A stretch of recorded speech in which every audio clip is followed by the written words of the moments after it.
Hi everyone, and welcome to another review from Class 47 Peter. And today we're here to have a look at a model made by Dapol. As you can see, not very often I get models made by Dapol. This is the second Dapol model I have, because I already have the Class 52 Western, which I reviewed last year. This model is a fairly new release. It came out, I do believe it was sometime last month.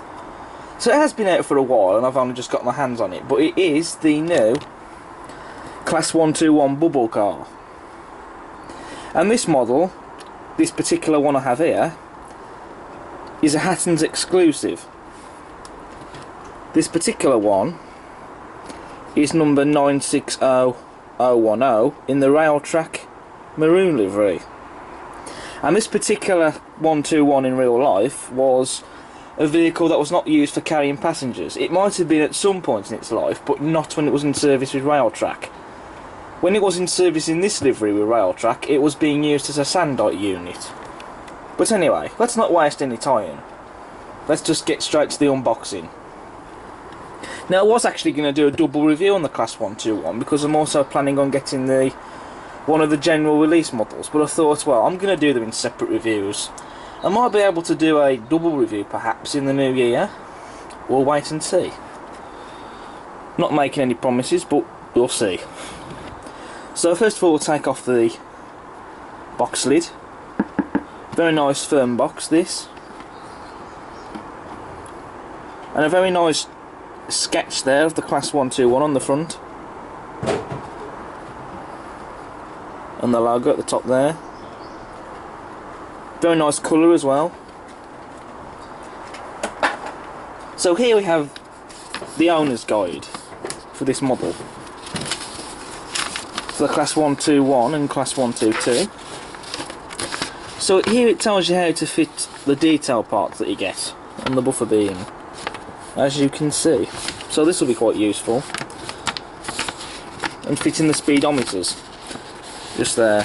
If you choose to fit them, you don't necessarily have to. It also talks to you about removing the body as well. It also talks to you about decals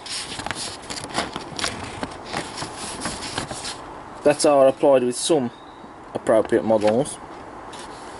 It also talks to you about the Class 121 and the Class 122.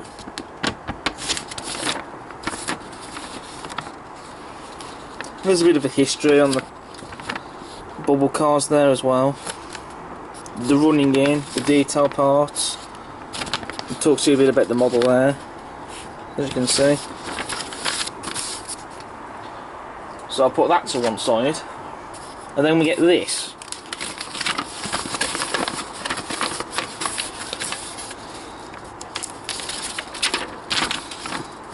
That's a repair warranty.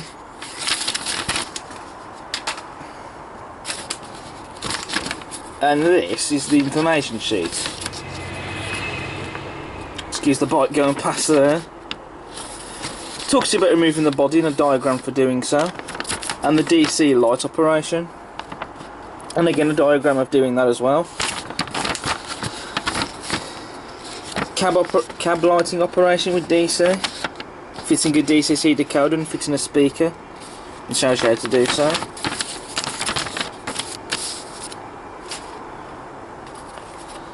Then we take off the foam cover and remove that to one side,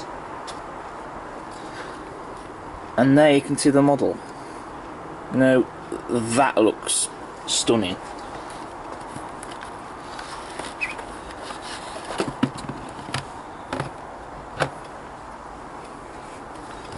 So here's a bit of foam that's just come out, and then we get this, which I'll have a look at these in a minute. I don't think there's anything else in the packaging. Let's just check, see there's nothing under there. Nope.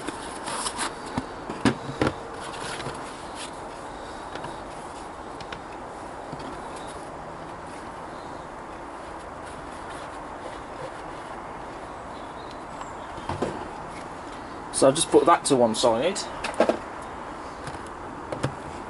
Then we'll have a look at these, which I think I might know what these are. Ah, these are transfers for head codes, I believe. There's ones that look like destination boards as well, or destinations I should say rather.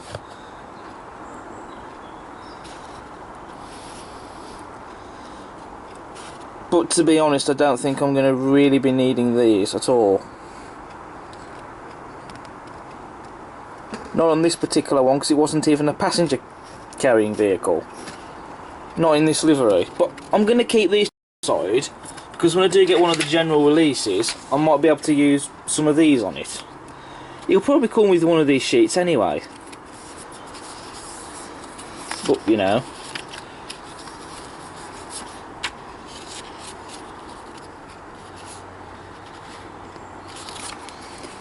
You can, you know, it'll probably come with like various different head codes, so you could always put some of these on if you wanted. It's up to you really at the end of the day.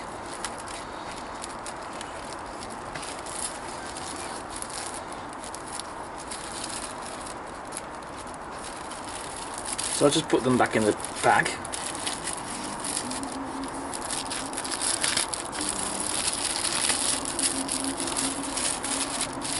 And I will be putting those to one side. There's no need to get rid of them. Just because I'm not going to use them in this one model doesn't mean I can't use them on anything else. I could also perhaps use those on the Hornby 121 as well, actually. Don't see a reason why you couldn't. So we'll take off the cover there. And now we're going to have a look at the little detail bag that we get.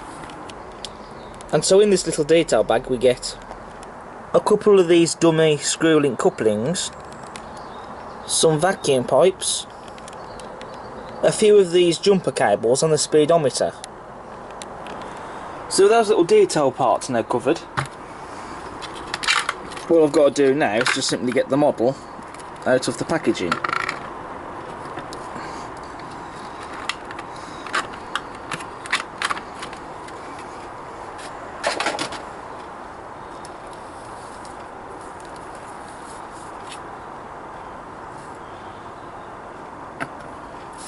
And get rid of this cellophane sheet,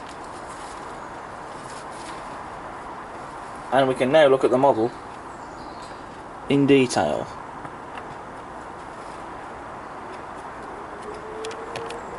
Well, first of all, I'm going to begin with the weight. There's quite a bit of weight in this model. Not that it's necessarily going to need it, because it is after all just a bubble car. They didn't really pull anything.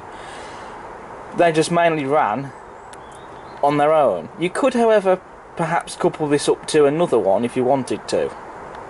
I'm not really going to be doing that.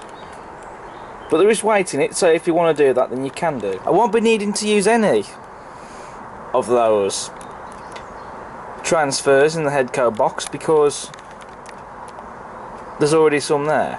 So that saved me a job already. So I don't need to put any on this model. We've got NEM couplings, as you can see, which I shall be taking out as I won't be leaving them in. We've also got sprung buffers and metal ones as well. I've said before I don't really have much care for sprung buffers, but they're there anyway, and so if you do like them, they'll make you happy. Besides, at least the model has buffers anyway, and metal ones as well. You can see the holes in the buffer beam there for the detail to go into, as well as some separately fitted lamp irons, some separately fitted small handrails there on the front of the bubble car, as you can see. You've got the light clusters and the high intensity lights, which do light up, so I'll be looking forward to seeing the lights. There's a warning sign in the corner of the window there on the cab, in the right hand side one. There's glazing in all the cab windows, some separately fitted handrails down the middle of the, in between the middle window there, I should say rather, and some separately fitted window wipers. There's some brilliant cab interior detail in this one, just look at it. Need I say more with this one? I don't think I need to. because what you're seeing is what you get. I mean, it's worth 1,000 words. We've got a separately fitted handrail there down the side of the door. A very nice door handle there as well, and again glazing in the door as well. And there's glazing in all the windows, as we'd expect it to. We've got 977858 crisply printed on the side there. Looks very nice. We've also got some non-smoking signs in the windows there, which looks very nice. We also have got some seats in the interior of this model as well, inside the unit. Now bear in mind this was a Sandite unit, so I don't know if the seats were left in on the real one in this livery. Maybe they were, maybe they weren't, I don't know. There probably was, but I can't confirm because I've never seen this 121 in real life in this livery. I've only ever seen it in pictures and in video footage on DVDs and stuff, but I've never seen it in real life myself, so I can't comment. But it looks nice though. I particularly like how the ends there are painted cream, which looks very nice. Some very nice details on the bogies there, some footsteps, axle boxes and springs, and some rivet detail. And what I do like in particular is that the underframe is actually not in a black colour. It's more of like a very light grey colour. Almost look like it's meant to look like weathering of sorts. Or at least that the paint's faded on the underframe a bit, and I do quite like that. Looks very nice. And just look at all the details there painted on the underframe there. Didn't need to be painted, but it has been, and it just looks fantastic to look at, as I'm sure you'll agree. Some nice door handles on the doors, and picked out and painted as well. Separately fitted handrails down this door here, as you can see, in what would originally have been the guard door, had this been a passenger carrying vehicle, which it would have been at some point, and that's where the guard would have been, but not on this particular one. Now the livery on this model is spot on. The correct shade of maroon, evenly applied, no errors in the paint, not that I can notice, and it just looks superb. And this livery reminds me of the BR Green livery, sort of. And this livery really does suit the Class 121. We've got the British Rail logo there, crisply printed, and it looks fantastic. 55024 crisply printed on the sides of the body as well. Crisply printed Railtrack clearing the way decals. The correct font as well, and the correct colour, looks superb. And we can't leave out the gorgeous lining, which certainly highlights the livery. There's even some detail in this end of the cab as well. On the 121 you only get that, on the Hornby 121 you only get it in the one end of the cab. In the Dapol model you get it in both ends, which is quite nice. Nice to see. And again there's another separately fitted handrail there, down the side of the door. The roof isn't particularly that interesting to look at. The ends of the roof where the cabs are painted white, just like on the real one. The middle of the roof is painted grey, and you just get the lines and bumps on the top. The typical detail that you see on the 121s. On this end you have the exhaust there, as you can see, painted silver, which look nice. Again, sprung buffers.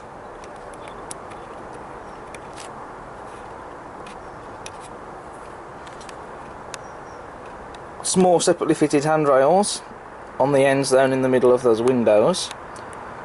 Glazing again in the cab windows, the warning sign and the windscreen wipers.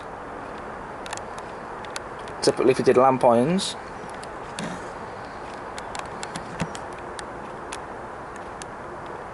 And of course, did I mention that this model has the small yellow warning panel, which does look really nice. And on this side of the model there isn't really much detail difference. Detail is pretty much the same. Although there is a couple of differences. The underframe detail is slightly different from the other side. The window here has been blanked out, just like on the real one. So I'm guessing some sort of equipment or whatever would have been behind that particular window, which is why it's been blanked off. And then here you have this detail, which is crisply printed on this one side. I don't know what it is. It's just a square with lines through it. Not sure what it was there for, but it's interesting because when you're standing far back and don't get real close to it, it just looks like it's just something that's been blanked off. In other words, perhaps a logo that might have been there and it's been removed or covered over, whatever. But then when you get up real close to it, you can see it's not. Out of focus there. It's a big square with lines through it. Again, not sure what it's there for or what it was, but it's there anyway, and it does look quite nice. Okay, so all the detail parts have now been fitted on both ends. I'm just going to show you the one end, which is this end here with the exhausts on. All the detail parts have been fitted with the exception of the speedometer. Because I wasn't going to fit that on, that's just a bit awkward to fit. But the rest of the detail parts have been fitted. As you can see, the couplings have also been removed, which are just over there. The jumper cables here, they were a bit tricky to add. But they're on now, so they're looking nice. The vacuum pipes had to be trimmed down as well a bit, so that the NEM socket doesn't clash with the couplings. But apart from that though, the detail parts have gone on nicely. One thing I am going to talk about is that I shall definitely be getting one of the general release models, as I said earlier. I'll be going for the BR green livery with the speed whiskers, which will go very well with the Hornby 121 I have in the BR green with the speed whiskers. But I'm also thinking as well of getting the other Railtrack livery of the 121 in the yellow and blue colour. So those will look nice together on the layout, as well with two BR green with speed whiskers, the 121s. So that's something I shall definitely be doing. I think it's going to have to be done, I think, especially because I do need more DMUs in my collection. I haven't got very many. This is technically now the fourth one I've got, because the 110 have gone and so has the 101, which the latter has been sold off to get a different livery of that.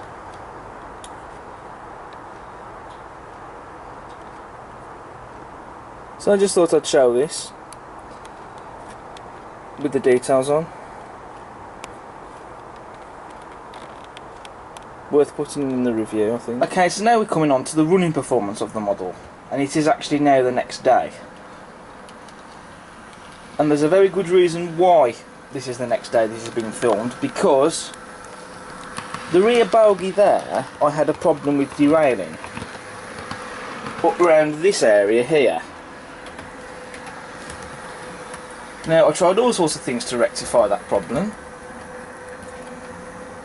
I tried removing nails, knocking them back in again, pushing the rails over a little bit, even packing bits of card under them, and nothing. I even went to remove the details off that end just there, where the exhausts are, and that didn't really help either, because I originally thought that the bogie might have been catching on them.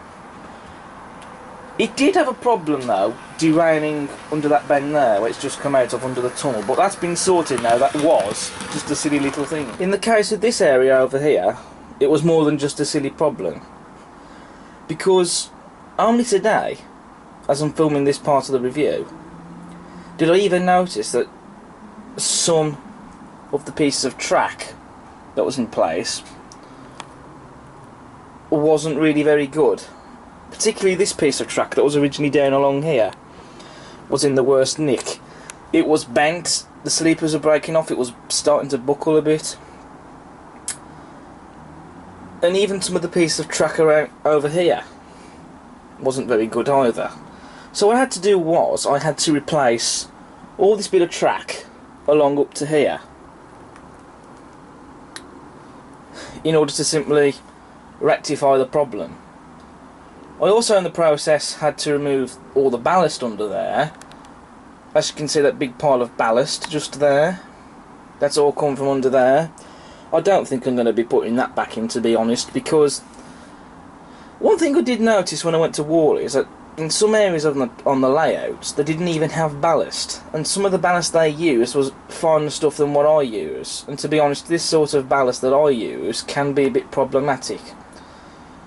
In the future I might end up getting some finer stuff to put along there where the track's just been replaced, but for the moment I'm not going to put any ballast there at all. Don't know what I'm going to do with that ballast. I might just leave it like that for the time being. I also replaced the points that were there because they were causing a problem as well. I mean, to be fair, the section of points I put there were dodgy anyway. They weren't just causing problems for this model, but other models as well. Sometimes the points were just opening up when the models were running over them and derailing them. In other times, they were just derailing on these parts here. I'm guessing they might have been slightly bent or something, or some other silly thing with them. So I took them out because they were more problem than what they were worth. Which has meant I've now lost this little siding here. And the idea of the little cattle dog I had there has now gone down the toilet, but it's for the greater good, really, to be honest. Especially because I didn't really want to have models keep derailing on those section of points. So I replaced them with that bit of straight track just there.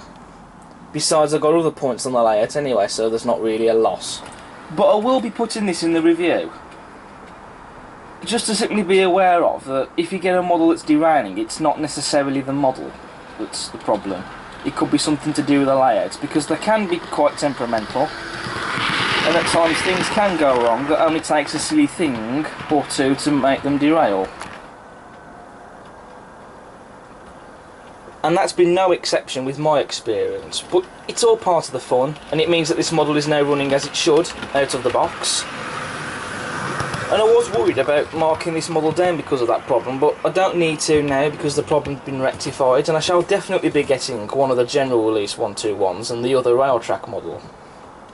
Because I was starting to have second thoughts that if I couldn't rectify this problem, I was not going to get them, but no, that's not the case at all now. It's now all sorted.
Okay, so I've now turned the lights off, just so you can see the lights now on this model. And just look at that. The headcoat boards do not light up, but you've got the light clusters and the high intensity light there. Lights up at both ends.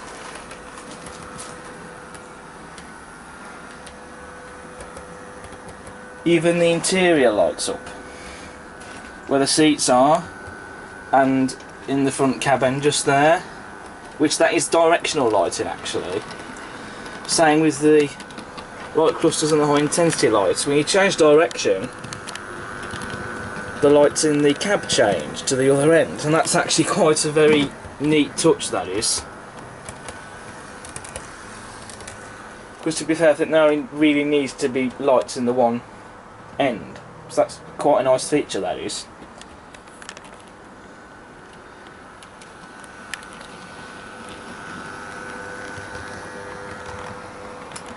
So overall then, the Dapol Class 121 is an absolute stunning model. Can't fault it. I mean, because the problem I had with this model wasn't the fault of the model, it was the fault of the layout.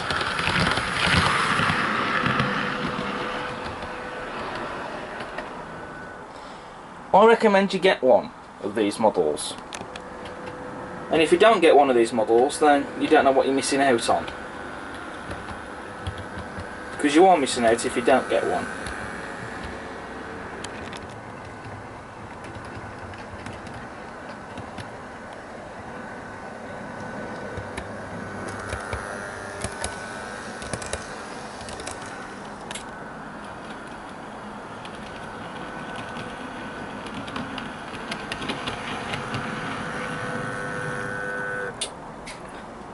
So overall, I'm going to rate the Dapol Class 121 in Railtrack Maroon livery a 10 out of 10.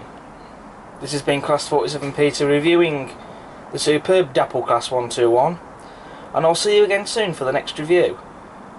But until then, don't forget to subscribe.